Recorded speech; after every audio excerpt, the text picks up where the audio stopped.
This was originally going to be a monthly reset, but then I realized I need like a full life reset because things are just all over the place.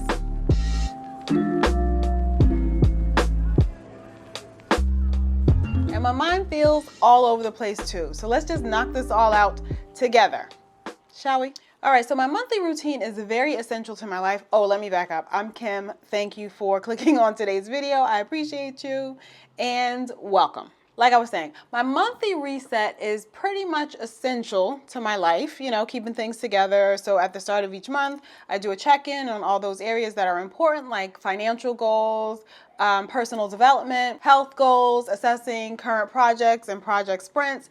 One day I will likely do an in-depth video on the entire subject, but before I can even begin to do those things, I feel like I need to clean up some areas of my life, and that's why I feel like I currently need a full life reset, wherein I need to assess all of the routines that I have in my daily life and kind of make sure they're all pointing towards my destination, or at least where I'm hoping to get in life in general. So I do usually do this every now and again, typically at times where I feel like my routines just need a reset, or I need to rejudge a few things as it relates to my routines. And I've noticed over the past few years that this typically tends to happen at two usual parts of the year, normally at the end of the school year and at the beginning of a new school year. And yes, I am very far removed from school in general, so it does seem a little bit odd that my routines need to change around those times. However, I am a mother of school-age children and I do work from home all the time. So it feels like my routines get disrupted if I don't kind of check in and make adjustments where I need to in order to kind of keep life moving and flowing smoothly. Because when they're home, my routines that are established and set for the times that they're not home are completely out of whack. It just doesn't happen. Life doesn't happen. It just does not. I wake up around the same times, and then by the time it's time to go to bed, I feel like I got absolutely nothing done because I was so distracted with other things. So I've learned that instead of fighting it, just make some shifts and some adjustments to kind of go with the flow. So I like to look at my routines on a weekly basis to kind of see how each of the weeks stack up, to ensure that after several weeks or several months, life is all pointing towards those good things. So goal progress, mental clarity, and most important, stress reduction. So my first step is to get clarity on the destination, to kind of look at what those goals are that I set up, make sure that I'm still in alignment with them, make sure that there's still goals that I want to do, and make sure that the current projects that I'm working on are pointing towards those goals. And there are certain things that I have adjusted over the years to help me do that the best. So no more than focusing on like about 3 goals at a time, and these are based around kind of my life pillars. So it could be business, finances, health, spiritual development, relationships, whatever they are, but focusing on no more than 3 at a time. And I put up the number 4. Focusing on no more than 3 at a time. And with that, when I'm talking about the projects and the project sprints that I have going on, I want to make sure I am scheduling in enough like deep focus work or times for deep focus so that I can work on those main goals that I have going on in my life. I don't have to do that necessarily every single day, but I want to make sure that the majority of my days are working towards those goals that I've set for myself. And this might all be set across those project sprints that I keep mentioning, and they're either 6 weeks or 12 weeks. I have gone over a little bit of this in past videos, which I will have linked up in the cards or down below for you if you want a bit more information about that, but I don't yet have a dedicated video about this. But anyway, the first step is to make sure I am following my goals and in alignment with what those goals are for me. And I would like to point out that one of the books that I like to kind of reference every now and again is the 12-Week Year. I'm currently reading it again, and I do feel like this helps me to make sure I'm ensuring that the project sprints that I've outlined for my life, namely for business usually, but make sure that are in line with the vision that I have for my life, the vision that I have for my business, and all those good things. Okay, so once I've gotten to a point where I can make sure that my overall goals are clear, I will then move on to assessing my routines. And one of the most important routines for me is my morning routine. I am definitely a morning person, and that quote that says, "Win the morning, win the day," absolutely applies to my life. If my morning is out of whack, I'm out of whack. Like I said, go to bed feeling like absolutely nothing got accomplished. So my mornings are super important, so I like to make sure I am acting as though my mornings are super important. And I have to zero in on the morning schedule that will motivate me. And my mornings are a time where I feel like I'm being selfish. I'm being very selfish with my time, very selfish with where I'm focusing and what I'm focusing on. And as I'm shifting into a new season of life where I am my own boss for the most part, pretty much entirely, I feel like my mornings are a bit different. I don't have to necessarily answer to anyone like 9 to 5. However, because I am very used to that, I do understand that it's important for me to have structure, have the structure of a 9 to 5. But some days it might look like 10 to 6. Some days it might look like 11 to 2, and then I shift, other working hours someplace else. But making sure that I focus and prioritize work hours throughout the day. Currently, especially now that we're in like the summer season, we're entering the end of the summer season, I found that my mornings are much slower, which I actually love and appreciate, so I can kind of ease into the day. Whereas previously, I would wake up and kind of hit the ground running, do a workout, do like my Bible time, do all these other things to make sure I completely finish. So there was like a 5 a.m. to 9 a.m. routine before my 9 to 5 work day. But now that 5 to 9 a.m. routine isn't quite necessary. The routine is more so like 7 a.m. to 10 a.m. And with this, I'm finding that my workouts, which are extremely important to me as well, they fit differently into my schedule. So I'm the type of person who likes to get those types of things out of the way before I move into the more brain focused parts of my day. So I would like to usually get my workouts done first thing in the morning so that I can kind of check that off my list and then move on to the regular life stuff. However, now that my mornings are a little bit slower, I am figuring out how to work out at different times of the day. I don't know, this may sound weird to others, but I cannot work out in the evening. It just doesn't work. I'm not going to do it.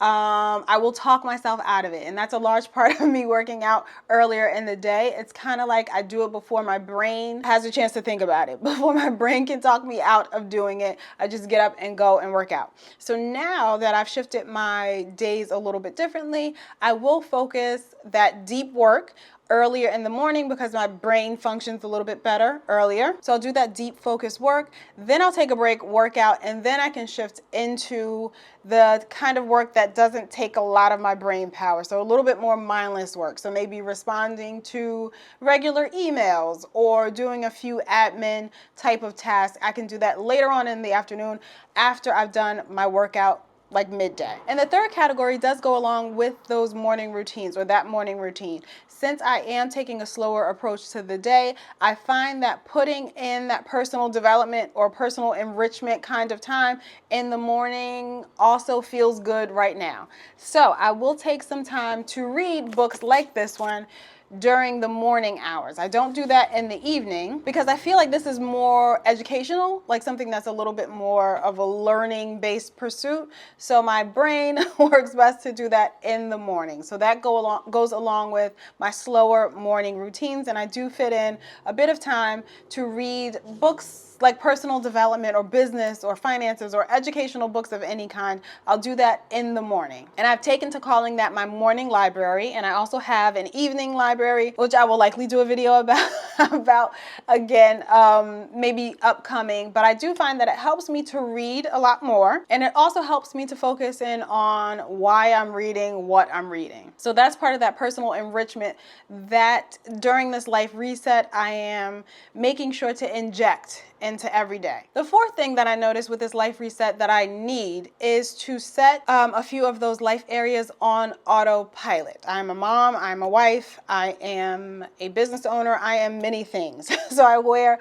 many hats, all of which are extremely important to me. So I do still have a household to manage, and though, no, I do not like cooking dinner, no, I do not like going to the grocery store, I don't like doing all of those other mundane everyday things that have to get done, like the laundry and all of that stuff. So I have to put those things onto autopilot in a way so that I don't really have to think about them much. So as each week approaches, I know which day we're going to do laundry. I know which day we're going to get groceries and have like a grocery delivery. I know what the general dinner menu is going to be for every week. I have to have those things predefined already so that I'm not stressing out each and every day figuring these things out. I feel like that takes away my mental capacity for those other things that I have going on in my life, like business, personal enrichment, spiritual growth, and all of that.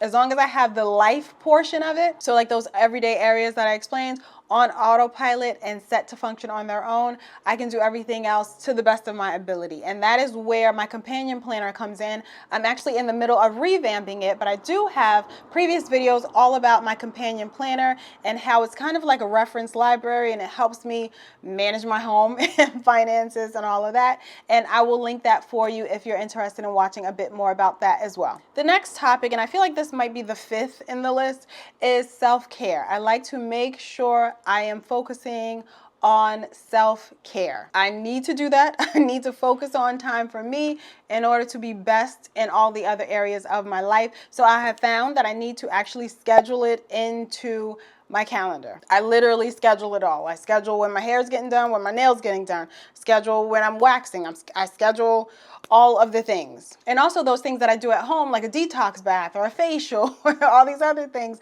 because they force me to slow down and they force me to really take that time to myself.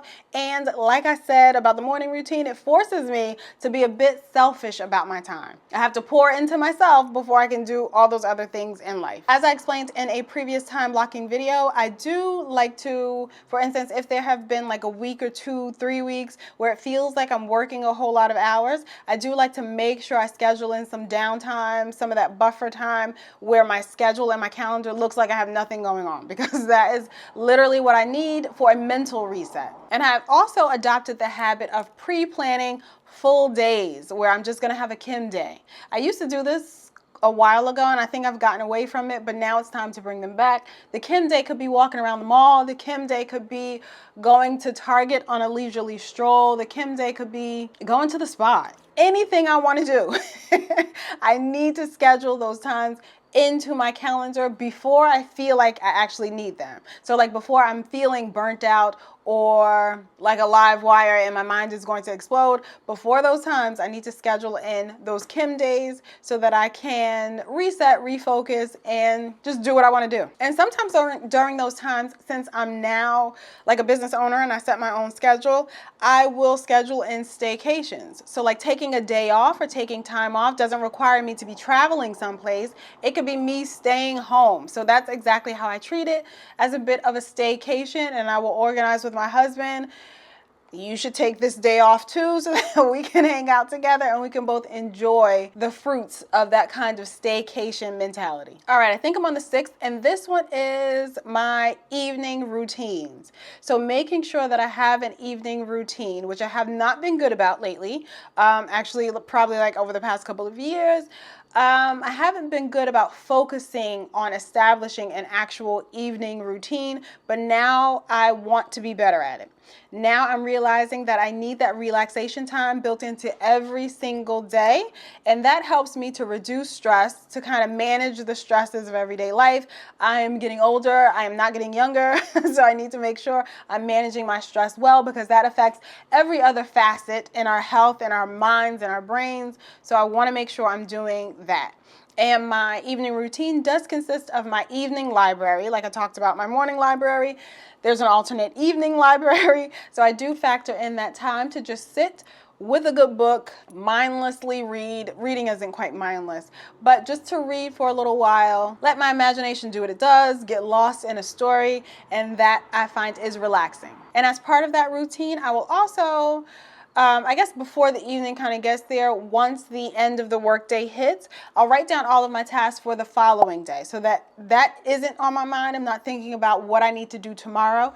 Once I put it down on a piece of paper, it's kind of like I release it from my brain and I don't reflect on it again until the next day comes. And also, as I mentioned about kind of getting older and stress management, I find that sleep is extremely important. It has always been important to me, but sleep is extremely important, and I'm doing a lot of things to make sure that my sleep hygiene is as good as possible. And that sometimes involves supplements or making sure there's some kind of daily movement that I'm, physical activity that I'm doing that helps me to sleep better in the evenings. So those are also things that I'm prioritizing within my evening routines. And also journaling. Can't forget journaling always. So those are 6 things I'm focusing on with this life reset. And the 7th would be to remember that not only is time money, right? Time is money, especially when you're kind of working for yourself or any time, even when you're working for someone else. Time is money, but at the same time, time is also energy. And we have to make sure we are managing our energy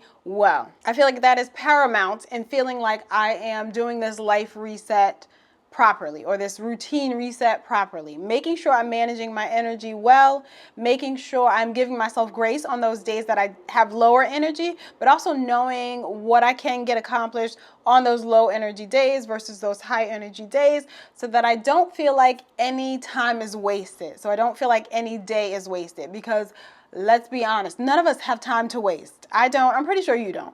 We don't have time to waste. So we want to make sure our time feels like it's used in the most productive way for us. All right, so those are all of the areas I'm going to focus on in this life reset. And I feel like this is going to work. I feel it in my bones. It is going to work. And I know myself, so I'm going to make it work. I hope following along with me and talking about this whole life and routine reset is helpful to you. And honestly, it's extremely helpful to me. Hashing it all out, writing it down, talking it through helps me to process it in my own brain and actually adopt it and do it when the time comes. I truly, truly appreciate you following along on today's video. And if you're still with me, leave this emoji down in the comments to let me know you also are on your Zen life routine reset journey. Again, thank you so much for watching, and I'll see you in the next one.